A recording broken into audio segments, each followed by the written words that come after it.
My name is Madison, and I am 31 years old. The night my apartment burned down, everything I believed about family, safety, and love collapsed faster than the walls around me. I remember standing barefoot on the cold pavement at 217A, wrapped in a borrowed blanket, watching orange flames swallow the place where I had lived for 5 years. Tonight, the career I spent a decade building, and the historic loft I called home in the center of Charleston, turned to ash. As the clock struck 3:45 in the morning, standing in the humid chill of Charleston's historic district, I realized that everything I believed about family had turned to smoke. I stood there, looking at the ruins, never knowing that the people who lit the match were the ones I used to call home. Drop a comment and let me know where you're listening from and what time it is for you right now. I'd love to know who's part of our community. I didn't cry. My hands were shaking, yes, but my mind was already performing a cold clinical audit of the wreckage. I reached for my phone and dialed the only people who were supposed to be my emergency contact. My mother didn't even pick up. My father, Charles, answered on the third ring. His voice wasn't filled with the panic of a parent whose child had just escaped death. It was the sharp, irritated tone he used when a contractor missed a deadline or a building inspection went sideways. I told him my home was gone.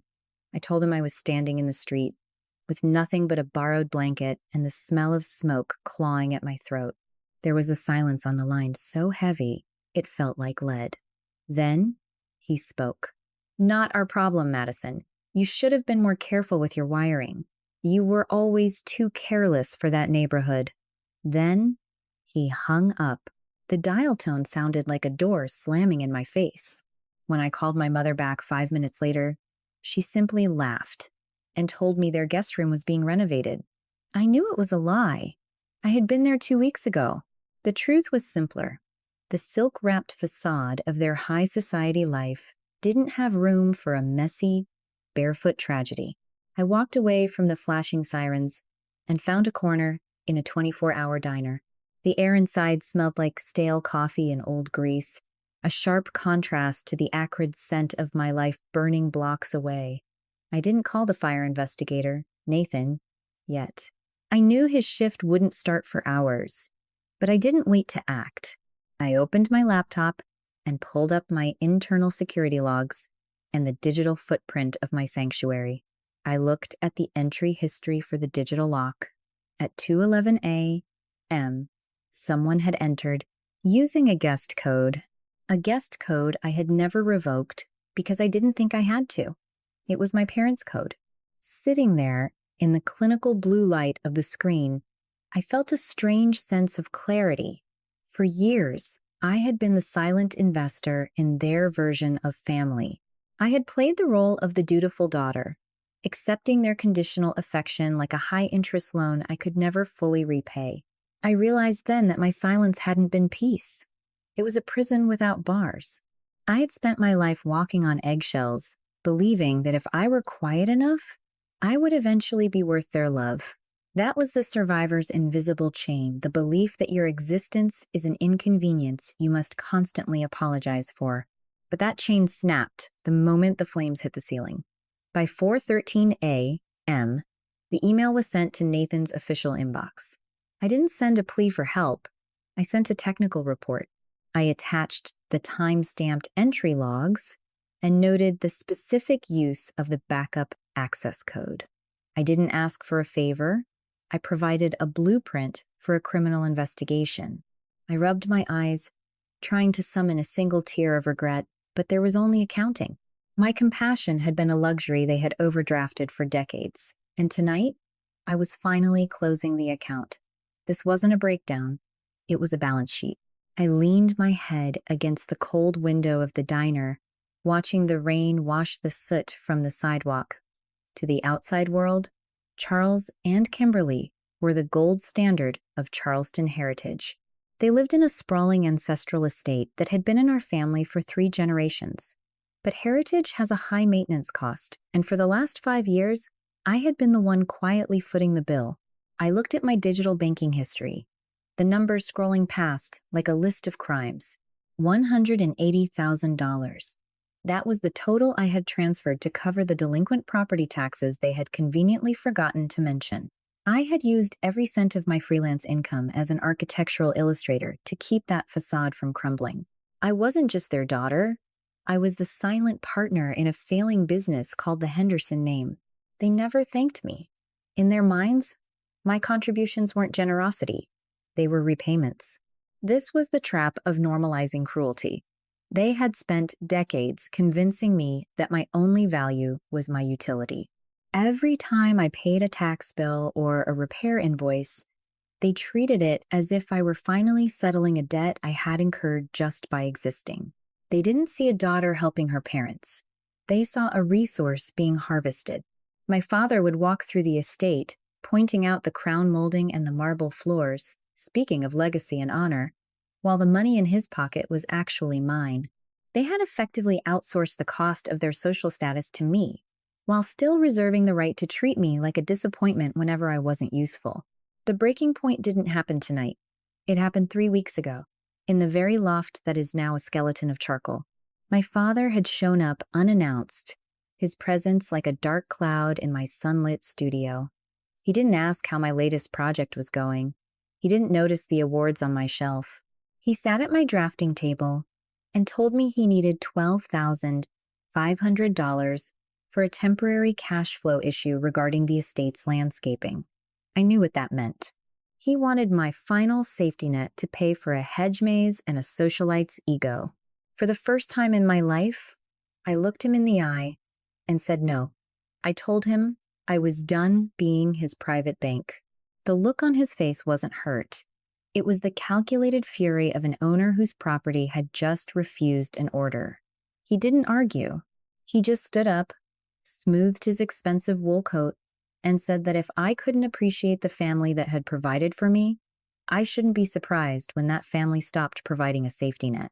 I realize now that the fire wasn't an accident or a tragedy to him. It was a repossession.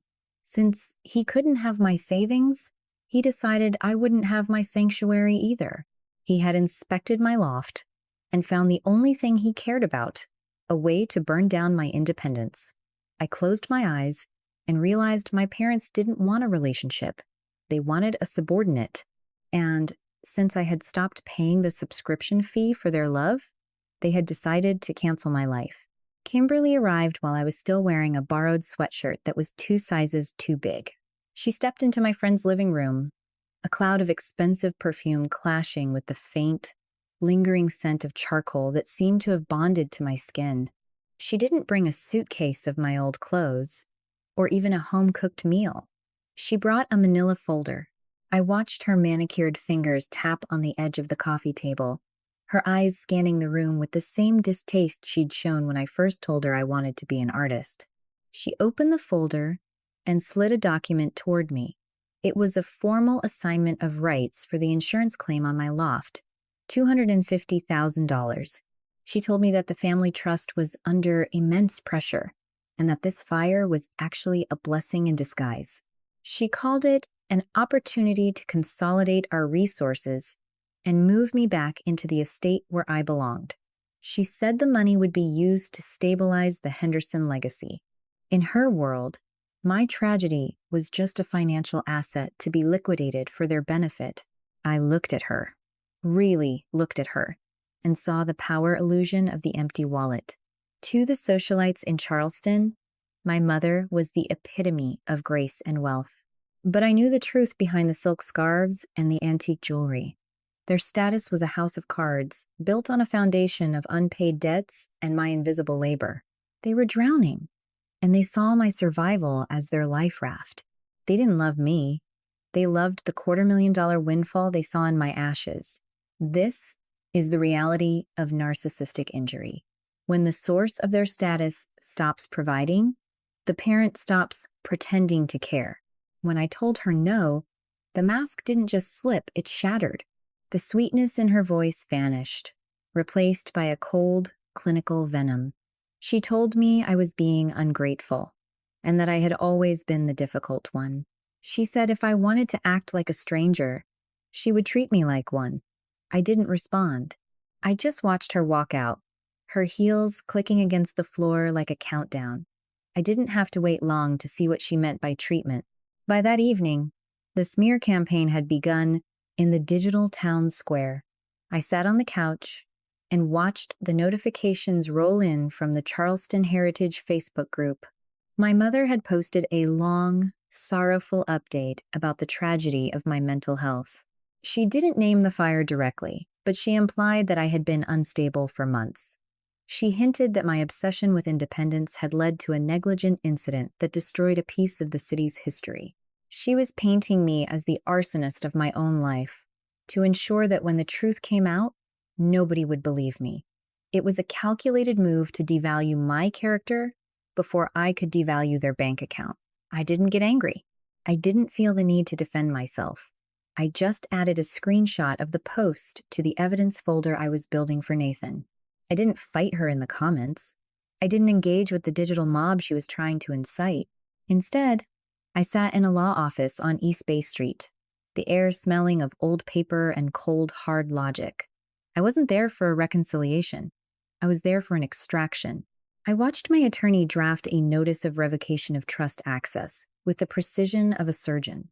Within 1 hour, every automated transfer I had set up to keep their ancestral estate afloat was canceled. Every shared account was frozen. They had treated my existence as a resource to be harvested for years, so I decided to salt the earth. I rubbed my eyes, and for the first time in my life, I didn't feel like the black sheep of the family. I felt like a creditor who was finally calling in a defaulted loan. The silence from their side lasted exactly 42 minutes. Then, my phone began to vibrate against the heavy mahogany table. 8 missed calls from Charles, 12 from Kimberly, a string of text messages that shifted from demanding to hysterical. "How dare you?" one read. "This is family money," said another. But it wasn't family money. It was my labor, my talent, and my 5 years of invisible sacrifice, and I was finally taking it all off the table. I didn't answer a single one. I simply watched the screen go dark and headed to the police station for my scheduled meeting with Nathan. The investigation room was a small box of cinder blocks and a constant fluorescent hum. Nathan sat across from me, his eyes tired but sharp. He didn't offer me coffee or empty platitudes. He simply opened his laptop and turned the screen toward me. "We tracked the entry points," he said. "The digital logs you sent us from your lock system were the roadmap. Now, look at the eyes on the street." He hit play on a grainy file, captured from the pharmacy across the street from my loft. At 2:09 in the morning, a figure appeared in the shadow of my entryway. He wore a hooded windbreaker, but he didn't look like a common thief. He didn't look around nervously or try to pick the lock. He pulled a key out of his pocket, the shadow key my mother had secretly duplicated during a surprise lunch visit months ago, and stepped inside with the practiced ease of an owner. My heart didn't race. It went cold. I knew that posture. I knew the way he carried his shoulders, heavy with the self-importance of a man who had spent his entire life inspecting the foundations of others. It was my father. I watched the timestamp on the screen. 2:16 in the morning. The figure exited the building, moving with a calculated, professional haste. He was carrying a small red canister, the exact one he used for the lawnmower at the family estate. He walked 2 blocks toward the cobblestone streets of the Battery, tossed the canister and a pair of industrial gloves into a trash bin, and vanished into the shadows of the rain. Nathan paused the video on the man's face as he glanced momentarily toward the camera. Even through the digital noise, the expression was unmistakable. It wasn't guilt. It was the smug, clinical satisfaction of a man who had just fixed an architectural defect. The professional building inspector had performed his final inspection, and he had decided that my independence was a fire hazard that needed to be eliminated. Nathan closed the grainy video file and opened a new folder on his desktop. His face was a mask of professional exhaustion, the kind you only get from looking at the worst parts of humanity for too long. "There's more, Madison," he said quietly. "This isn't just a case of an angry father with a spare key. This was an engineered liquidation." He slid a thick stack of insurance documents across the scarred gray desk. I looked at the header, National Heritage Insurance Group. It was a secondary policy on my loft, activated exactly 30 days ago. The coverage amount was for $250,000. I flipped to the final page, and my heart didn't even skip a beat. It just went cold. My signature was at the bottom, elegant, looped, and completely fake. My father hadn't just burned my home to punish me for my independence. He had done it to cash me out. He had forged my name to list himself as the primary beneficiary in the event of a total loss.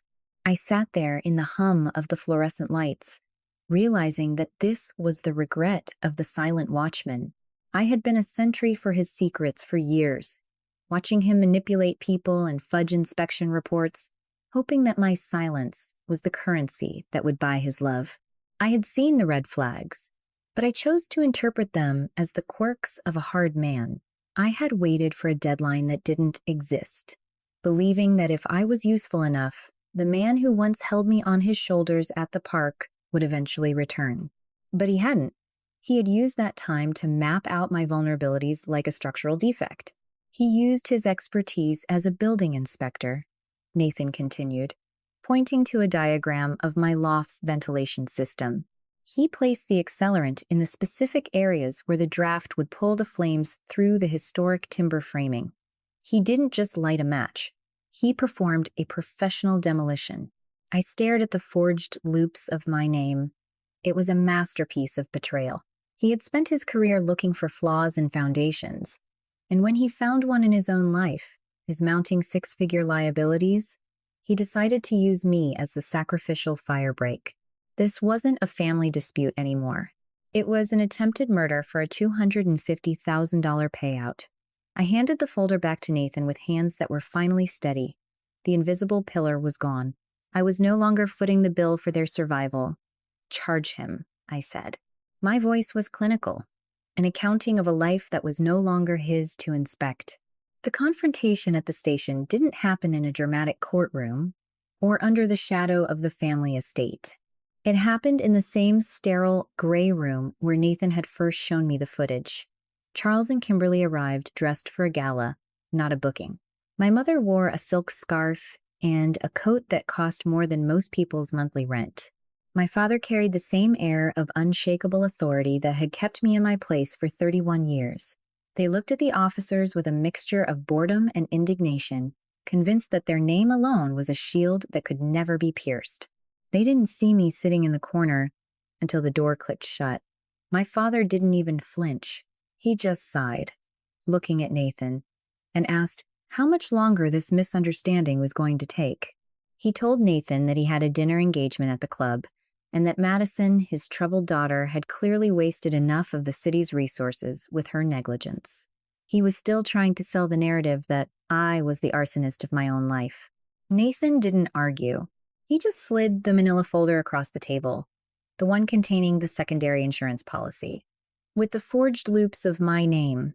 Then he turned the monitor, so my father could see himself in the rain, tossing the red gasoline canister into the trash. The silence that followed was the first time I had ever seen my father truly quiet. The smugness didn't vanish all at once. It eroded, bit by bit, as he realized that the foundation he had built on my silence had finally given way.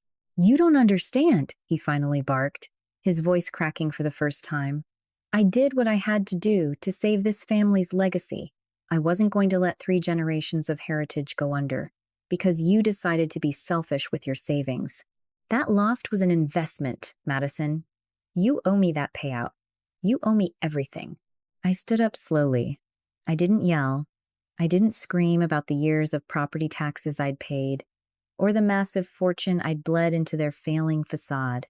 I just looked him in the eye and felt nothing but a cold, clean distance. Nathan stepped forward and produced the handcuffs. As the metal clicked around my father's wrists, the socialite mask my mother had worn for decades finally shattered. She collapsed into a chair, wailing about the embarrassment, about the French Quarter gossip, about how they would never be able to show their faces at the club again. My father looked at me. his face red with a desperate, entitled rage. "Madison, do something," he shouted as they began to lead him away. "The estate is going into foreclosure. We have $180,000 in delinquent debt. If you don't drop these charges and help us with the insurance, we'll lose everything. You're our daughter. You can't just let us fall." I took a breath, and for the first time in my life, I used his own stone-cold logic against him. "Not my problem, Charles," I said. "You should have been more careful." I walked out of that station and didn't look back. The fallout was swift and absolute. Without my monthly contributions, the ancestral estate was seized by the bank within 60 days. Every silk scarf and antique chair was liquidated to pay off the full extent of their delinquent taxes. My mother moved into a women's shelter, the high society friends she had cultivated for years suddenly finding themselves too busy to answer her calls. My father is currently serving a sentence for arson and insurance fraud, his expertise as a building inspector now being used to maintain the walls of a cell.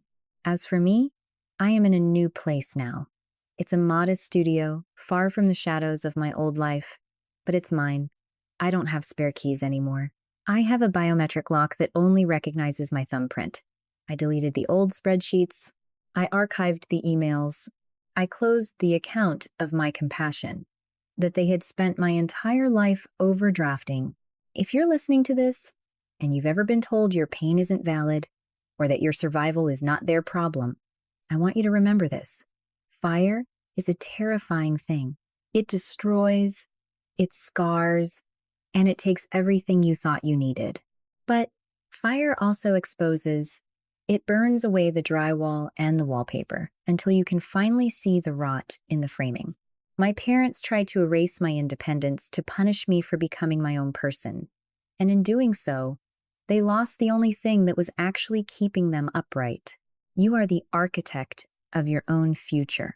Sometimes, the old house has to burn down completely before you can build a foundation that is actually yours.